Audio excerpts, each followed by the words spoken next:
আসসালামু আলাইকুম ভিউয়ার্স, আপনারা সকলে কেমন আছেন? আশা করি ভালো আছেন। আলহামদুলিল্লাহ, আপনাদের দোয়ায় আমি অনেক ভালো আছি। তো আজকে আপনাদের একটা নতুন ভিডিও নিয়ে হাজির হয়েছি। দেখতেই পাচ্ছেন, এটা অনেক দিন আগের ভিডিও, যখন পাট কাটা শুরু হয় আমাদের এলাকায়, ঠিক তখনকার ভিডিওটা। আমি দেখতেই পাচ্ছেন আমাদের গ্রামের একটা রাস্তায় আমি বর্তমানে অবস্থান করতেছি।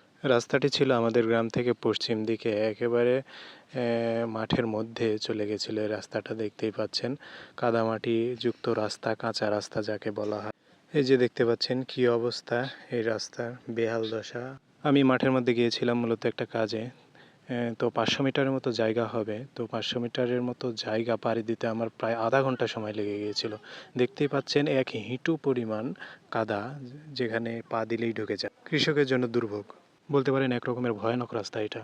এবং এই রাস্তা দিয়ে হাঁটা চলা করা খুবই মুশকিল। দেখতেই পাচ্ছেন আমি যাচ্ছি খুবই সাবধানে, এবং পড়ে গেলেই গোটা গাটা মেখে যাবে এরকম একটা অবস্থা। প্রচুর পরিমাণে কাদা। আসলে এটা একটা কৃষকের জন্য বিশাল একটা সমস্যা। দেখতেই পাচ্ছেন, এই রাস্তাটা যদি পাকা হতো এবং ভালো হতো, তাহলে কৃষকেরা অনায়াসে খুব সহজেই কিন্তু এই ফসলগুলো গাড়ি বা অন্য কিছুর মাধ্যমে খুব সহজেই তাড়াতাড়ি নিয়ে যেতে পারতো। এই রাস্তাটা কৃষকের জন্য খুবই দুর্ভোগ এবং একটা অস্বস্তিকর একটা রাস্তায় পরিণত হয়েছে। দেখতেই পাচ্ছেন কি পরিমাণ কাদা। আসলে বড় বড় ট্রাক্টর এবং বিশেষ করে বড় বড় ট্রাক্টর যাওয়ার কারণে এই অবস্থা হয়েছে এই রাস্তার। দেখতেই পাচ্ছেন দুই ধার দিয়ে প্রচুর পরিমাণে গর্ত হয়ে গেছে এবং হাঁটা চলা করার মতো কোনো অবস্থা নেই। তাহলে কৃষকেরা এর মধ্যে দিয়ে কিভাবে তাদের ফসলটা তাদের ঘরে তুলবে? এটা হচ্ছে একটা কঠিন বিষয়। দেখতেই পাচ্ছেন, আসলে কৃষকের জীবন এমনই, কৃষকের জীবন খুবই কষ্টকর।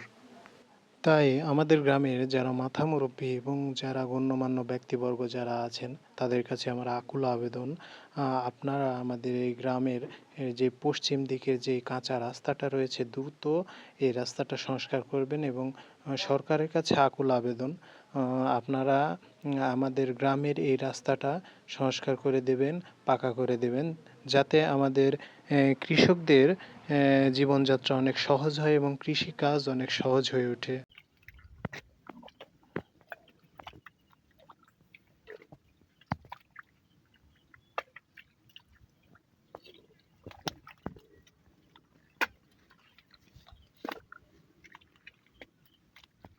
ভিডিওতে দেখতেই পাচ্ছেন কি পরিমাণ কাদা। কাদার মধ্যে দিয়ে আমি হাঁটতে পারছি না, এরকম একটা অবস্থা। এই ভিডিওটি যারা দেখছেন তারা অবশ্যই একটা করে লাইক, কমেন্ট এবং শেয়ার করবেন, যাতে এই ভিডিওটি বাংলাদেশ সরকারের কর্মকর্তাদের কাছে পৌঁছায় এবং আমাদের গ্রামের যারা গণ্যমান্য ব্যক্তিবর্গ আছে তাদের কাছে পৌঁছায়। ধন্যবাদ সবাইকে।